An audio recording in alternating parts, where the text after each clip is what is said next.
Talking Trees with Lily and Jad. Welcome to another week recap of Talking Trees. This week we were diving into a range of fascinating topics, from the vital role of mycorrhiza and root symbiosis in ecosystems to the unique wood fungus Fistulina hepatica, known for its stake-like appearance and its role in forest ecology.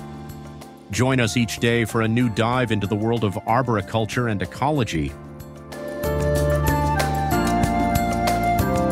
Hey everyone, and welcome back for another deep dive. This one's going to be a little different though. This time we're serving up like a special blend of talking trees, just for you busy arborists out there. Yeah. Think of it as your weekly espresso shot of arborist knowledge. Like that. You know, we know you're all busy out there climbing, pruning, keeping the urban canopy healthy. Right. So we've condensed a whole week of talking trees goodness into the key takeaways you need. Excellent. So you can stay up to date. Yeah, that's right. On all the latest. We're here to make sure arboriculture. Yeah, you stay at the cutting edge of arboriculture. Yes. Even if you don't have time to catch every single episode. Exactly. All right, let's dive into this week's leafy wisdom. Okay.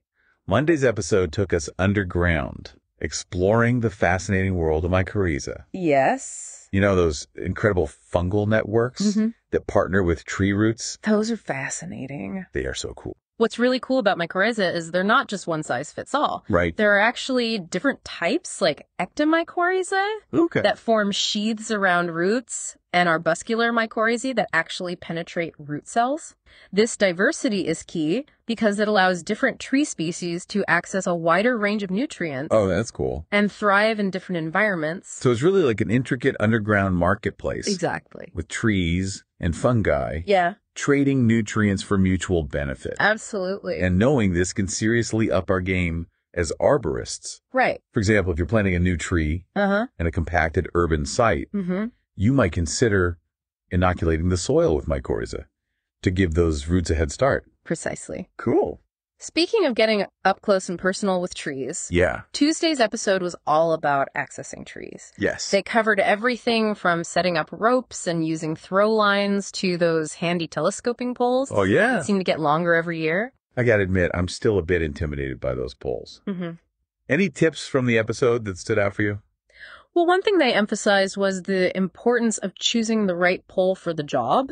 Okay. Make sure you're using a pole that's rated for the height and weight you're working with. Oh, that's a good point. And always double check your safety protocols before you head up. Safety first. Yeah. Always a good reminder, especially when we're talking about heights. Right.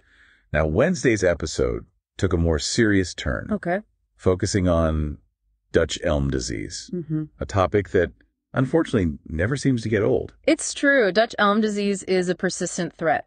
Yeah. But the good news is that researchers are constantly working on new strategies to combat it. That's good. One of the articles they discussed highlighted the importance of understanding disease resistance and the potential of hybrid elm varieties. So it's not just about treating infected trees. Right. It's also about planting elms that can fight back. Exactly. That's something I'm always trying to keep in mind when I'm making recommendations to clients. Absolutely. Choosing the right tree for the right place is crucial for long-term health and resilience. Okay, Thursday's episode had a title that might sound a bit academic.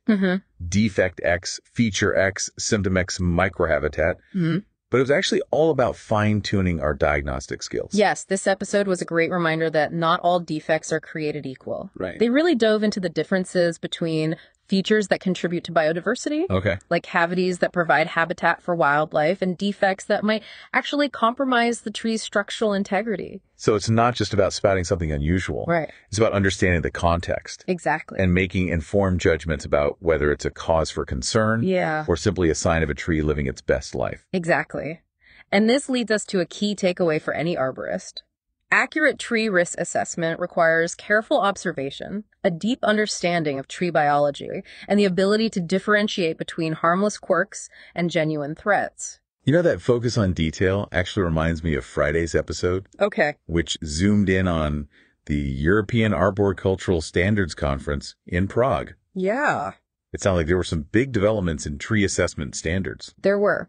This year's conference had a strong focus on standardized tree assessment, which is becoming increasingly important as our profession grows and evolves. Yeah. They even highlighted the work of Professor Francesco Farini. Oh, yeah? A pioneer in urban forestry. I've heard of him. Yeah. Isn't he doing some fascinating work on how trees adapt to urban environments? He is. Professor Farini's research is shedding light on how trees cope with challenges like pollution. Wow. Compacted soil and heat island effects. Interesting. And he's also a strong advocate for incorporating trees into urban planning to create healthier, more resilient cities.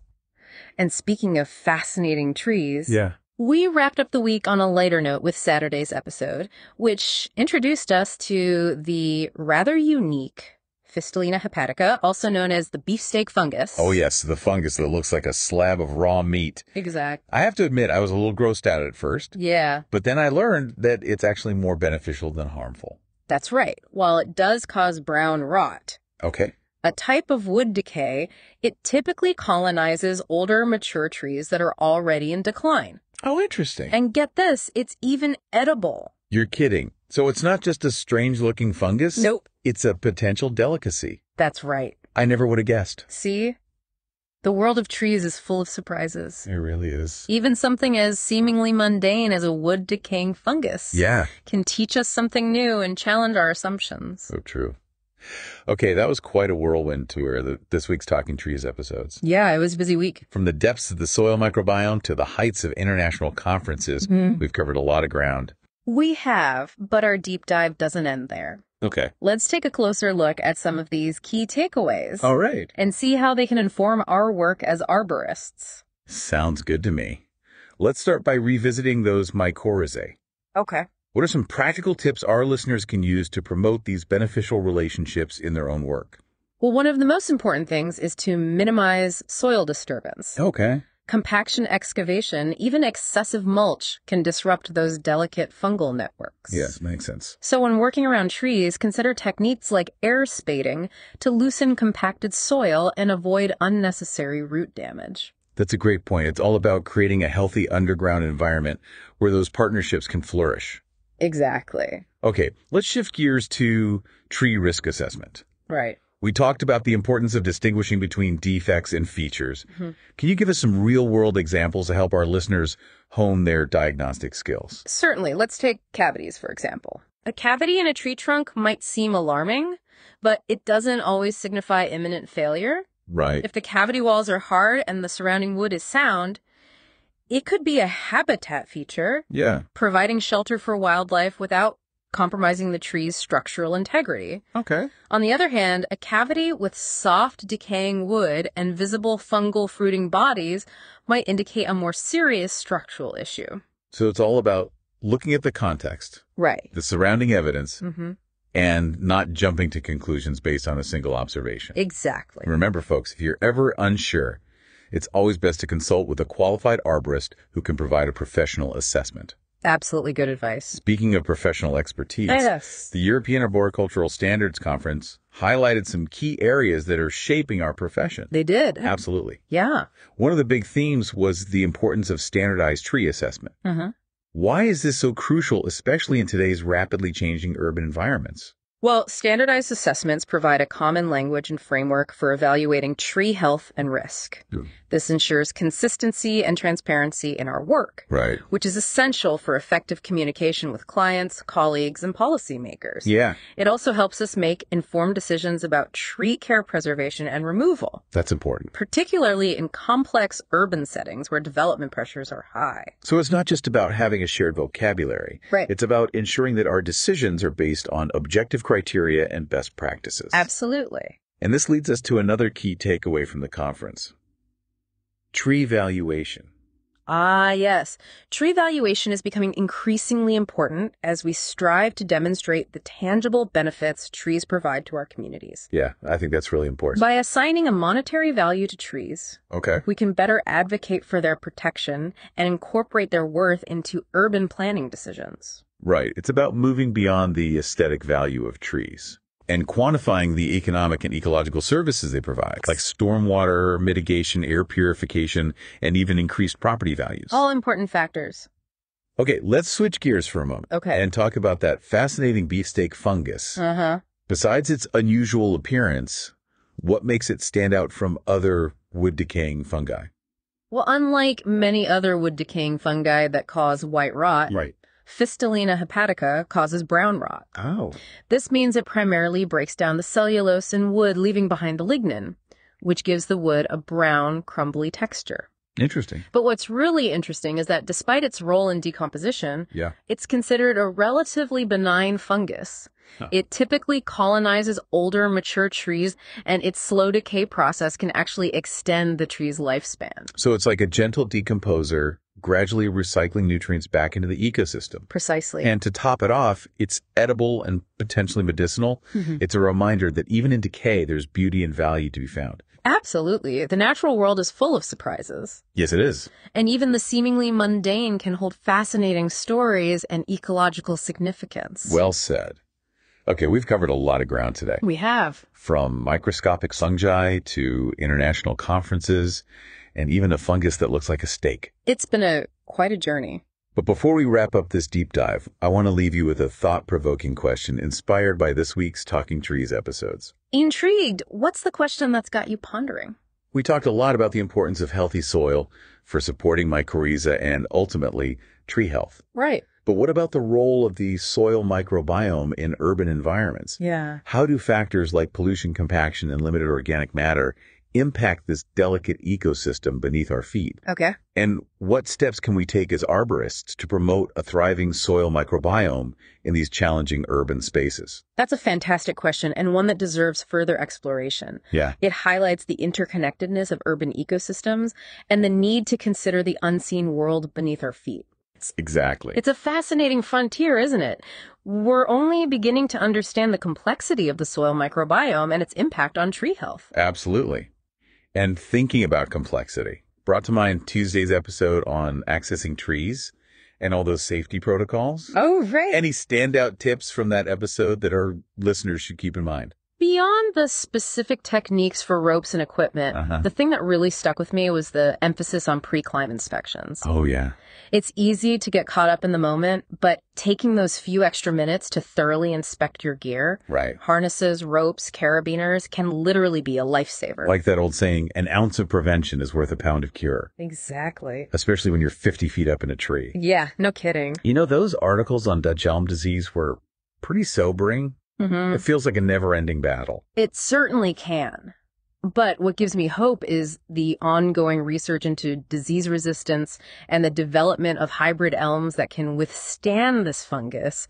Remember that discussion about the elm tree's photosynthesis being affected? Yeah. Scientists are studying how resistant varieties manage to keep photosynthesizing even when infected. Wow. Which could be the key to breeding even stronger trees. It's like they're finding the trees that can fight back. Exactly. And that's where we as arborists come in, right? Mm-hmm.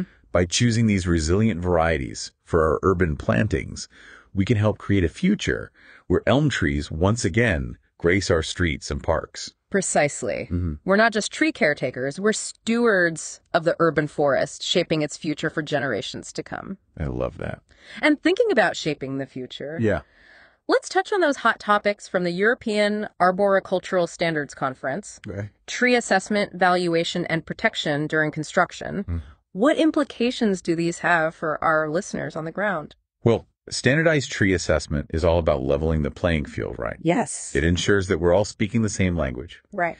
And using consistent methods to evaluate tree health and risk. Absolutely. This not only enhances professionalism within our industry, but also builds trust with clients, developers, and policymakers. Yeah, for sure. When everyone understands the assessment process and the criteria being used, right, it leads to more informed decisions about tree care and preservation. Exactly. Transparency and consistency are key, especially when it comes to potentially contentious issues like tree removal. Yeah, definitely. And speaking of contentious tree valuation, often comes into play during construction projects. It does. By assigning a monetary value to trees, we can better advocate for their protection and demonstrate the economic impact of their loss. Exactly. It's not just about sentimental value. Right. It's about showing the tangible benefits trees bring to a community. Yeah. From increased property values to reduced stormwater runoff and improved air quality. And let's not forget the intangible benefits. Oh, of course. The aesthetic beauty. Yeah. The sense of place. Mm-hmm. The psychological well-being that trees provide. These are harder to quantify, but equally important to consider. Agreed. Before we get too deep into the philosophical side of trees, though, right. Let's swing back to that delightful beefsteak fungus. Okay. You mentioned it has some culinary uses. I did. Are we talking about gourmet mushrooms here? Well, while it might not be gracing Michelin-starred menus, Okay.